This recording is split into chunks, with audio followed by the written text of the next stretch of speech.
Good morning friends. GST platform के YouTube channel में आप सभी का स्वागत है। जी हाँ फ्रेंड्स, अब हर एक सप्लायर को करेक्ट जीएसटी रिटर्न, चाहे वो जीएसटीआर 3B हो या जीएसटीआर 1 हो, उसको सही समय पे और सही डेटा के साथ फाइल करना एक मजबूरी बन जाएगा।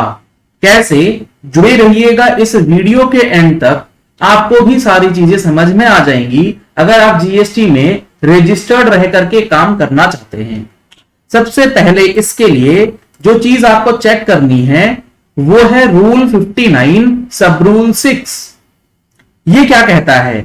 सब रूल 59 सब रूल 6 जो बात लिखता है वो कुछ इस तरीके से लिख रहा है, not with standing anything contained in this rule, यानी कि इस रूल में, रूल 59 के अंदर जहां पर जो भी बात लिखी है उससे कोई मतलब नहीं है, लेकिन आपको इस रूल के तहत ही जीएसटीआर 1 की फाइलिंग अलाउ करी जाएगी। क्या है वो rule? A registered person shall not be allowed to furnish the details of outward supplies in GSTR 1 if he has not furnished the return in form GSTR 3B for the preceding month। मतलब अगर आपको अभी सितंबर 2022 की GSTR 1 की return file करनी है ताकि आपके परचेजर को इनपुट टैक्स क्रेडिट का बेनिफिट मिल जाए, तो आपको सबसे पहले अगस्त महीने की जीएसटीआर 3B की रिटर्न जो है वो इंश्योर कर लेना है कि फाइल करी गई है या नहीं। अगर आपकी अगस्त महीने की जीएसटीआर 3B पेंडिंग है, आप ये सोच के बैठे हैं कि अगस्त की जीएसटीआर 1 तो हमने कर दी, टैक्स का पेमेंट 3B से करना है, वो बाद में कर लेंगे, सितंबर की जीएसटीआर 1 भर के भी आईटीसी का बेनिफिट दे देते हैं, नहीं कर पाएंगे। अगस्त 2022 की 3B जब तक नहीं जाएगी, सितंबर की जीएसटीआर 1 आप नहीं फाइल कर पाएंगे। ये तो हो गई मंथली फाइलर्स वालों की बात जो कि जीएसटीआर 1 डालते हैं। इसी के साथ साथ वो रजिस्टर्ड पर्सन जिसे क्वार्टरली रिटर्न भरना होता है, यानी कि क्यूआरएमपी डीलर हैं, तो उन्हें भी आईएफएफ की जो फिगर्स डालनी होती हैं, B2B की इनवॉइसेस, वो भी अपलोड करने के लिए अलाउ नहीं करा जाएगा अगर उससे पिछले महीने की जीएसटीआर 3B जो है वो फर्निश नहीं करी गई होगी। तो चाहे आप मंथली फाइलर हैं, चाहे आप क्वार्टरली फाइलर हैं, किसी भी एक पर्टिकुलर महीने में आपको B2B इनवॉइस अपलोड करके सामने वाले को इनपुट टैक्स क्रेडिट पास करना है, तो आपको उससे प्रीवियस मंथ का जीएसटीआर 3B का रिटर्न जो है वो लगाना मैंडेटरी कर दिया गया है। रूल 59(6) ये 1 जनवरी 2022 से ऑलरेडी लागू कर दिया गया है। अब यहां पर एक पॉइंट आता है कि अच्छा, जीएसटीआर 1 जो है वो नहीं फाइल करने देंगे अगर आपकी जीएसटीआर 3B जो है वो नहीं फाइल हुई है। तो ऐसा करते हैं, जीएसटीआर 1 के अंदर जो डेटा है, क्योंकि जीएसटीआर 1 में जो डेटा है वो आपकी 3B में ऑटो पॉपुलेट होगा, और अगर जीएसटीआर 1 में जो आपने टर्नओवर डिक्लेयर किया है, अब आप ये सोच रहे होंगे कि 3B फाइल करनी है, तो ऐसा करते हैं, नील की 3B फाइल कर देते हैं, अगले महीने या उससे अगले महीने जाकर के एडजस्ट कर लेंगे, या बाद में कभी जब पैसे आएंगे तब एडजस्ट कर लेंगे।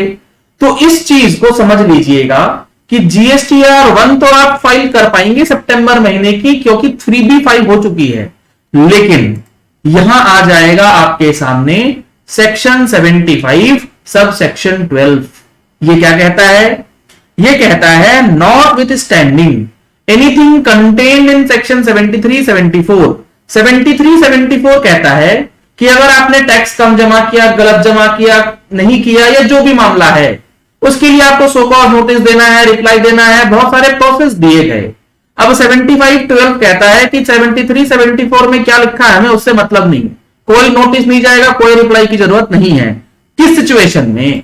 Where any amount of self assessed tax, जहां पर सेल्फ असेस्ड टैक्स आपकी रिटर्न में फर्निश किया गया, यानी कि जीएसटीआर 3B में जो सेल्फ असेस्ड टैक्स फर्निश किया गया वो अनपेड है, आइदर होली और पार्टली और any amount of interest payable on such tax remains unpaid the same shall be recovered.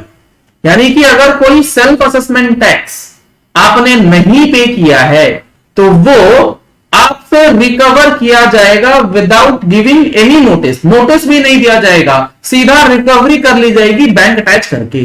Explanation में सेल्फ असेस टैक्स को इन्होंने डिटरमाइन किया है, डिफाइन किया है। ये कहते हैं for the purpose of this subsection, ये जो amount of self assess tax है जो कि 3B से पे होना चाहिए, उसका क्या मीनिंग है? Shall include the tax payable in respect of the details of outward supplies furnished under section 37 but not included in the return furnished under section 39।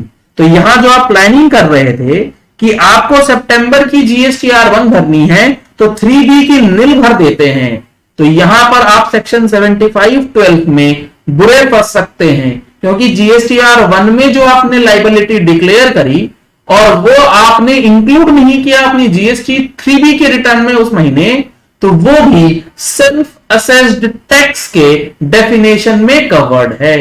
तो आपको GSTR1 के साथ साथ 3B में भी वो लाइबिलिटी डिक्लेयर करनी होगी, समय रहते करनी होगी, ताकि आपकी रिकवरी भी ना हो और आपके अगले महीने की रिटर्न भी ब्लॉक ना करी जाए। तो अब आपके पास रास्ता नहीं बचा कि आप किसी चीज को बाईपास कर जाएं या ओवरलैप करके आगे बढ़ जाए, बाद में देखेंगे। ये बाद वाला चक्कर अब लगभग खत्म हो जाएगा आने वाले 6 से 7 महीने के अंदर। 75(12) बहुत स्ट्रिक्ट प्रोविजन जो है वो सेल्फ असेसमेंट टैक्स को GSTR1 में डिक्लेयर करी गई टर्नओवर को भी इंक्लूड कर लिया गया है रिकवरी के मामले में without giving any show cause notice. इसके बाद GSTR1 आपने फाइल कर दिया, 3B आपने फाइल कर दिया अगस्त महीने की। अब आप कहते हैं अच्छा अब सितंबर महीने की जो हम लोग GSTR3B भरेंगे या GSTR1 जो है दोनों ही नहीं भरते हैं, उसे छोड़ देते हैं। अगर आप दोनों नहीं भरते हैं तब कोई दिक्कत नहीं, तब दिक्कत सिर्फ एक ये आएगी कि आपके रिसीवर को ITC नहीं मिलेगा 11 और 13 तारीख के बाद, और आपका लेट फी और इंटरेस्ट चालू हो जाएगा 20 तारीख, 22 तारीख, 24 तारीख के बाद। तो अब सितंबर की आप GSTR3B भरते हैं, या अक्टूबर से ये नियम लागू हो गया है सेक्शन 39 के अंदर, और ये जितने भी नियम चेंज हुए हैं अक्टूबर महीने से, काफी इंपॉर्टेंट चेंजेस है। तो अगर आप लोगों ने अभी तक इसका जो हमारा मंथली टैक्स मैगजीन है जिसमें हम लोगों ने डिस्कस किया है अक्टूबर से रिलेटेड सारे चेंजेस, तो वो आप सब्सक्रिप्शन ले सकते हैं दिए गए नंबर पे कॉल करके, व्हाट्सएप करके।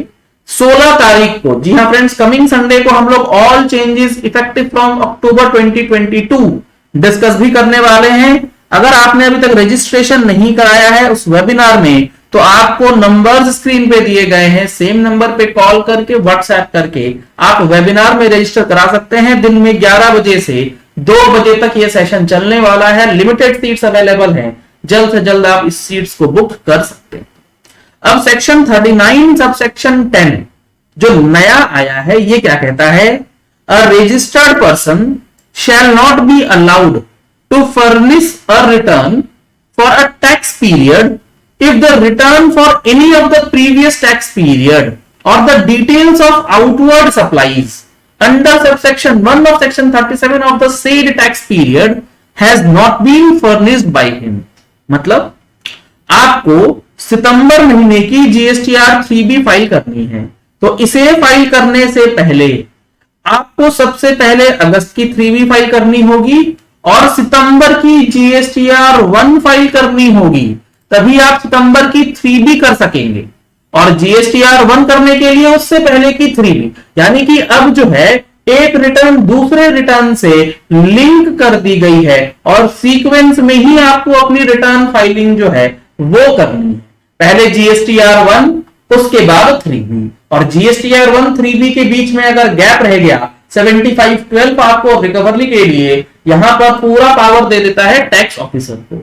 ये सब होने के बाद एक सोने पे सुहागा है जो बात करता है section 29, rule 21 and rule 21A, cancellation और सस्पेंशन। अगर आपके GSTR1 और 3B में डिफरेंस है, आपका नंबर सस्पेंड किया जा सकता है। ऐसा कोई भी एनालिसिस या ऐसा कोई भी कंपैरिजन टैक्स ऑफिसर करता है, उसे डिफरेंस मिलता है तो आपका नंबर सस्पेंड किया जा सकता है।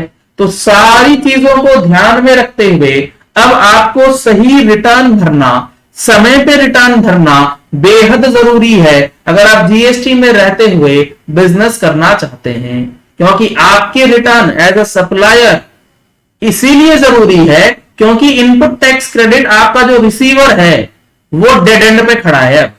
सेक्शन 38 जब से लागू हो जाएगा वहां पर काफी ज्यादा समस्या आने वाली है आपकी, यानी कि सप्लायर की पूरी पूरी जिम्मेदारी है कि वो अपनी रिटर्न जो है वो सही समय पे फाइल करे अगर वो बिजनेस करना चाहता है। अदरवाइज कहीं ना कहीं कंप्लायंस और बिजनेस दोनों ही इंपैक्ट होने वाले हैं। तो अपनी अकाउंट स्ट्रीम को स्ट्रॉन्ग कीजिए और सही तरीके से रिटर्न फाइलिंग, समय पे रिटर्न फाइलिंग पे फोकस करना अब आपके लिए मजबूरी बन जाएगा।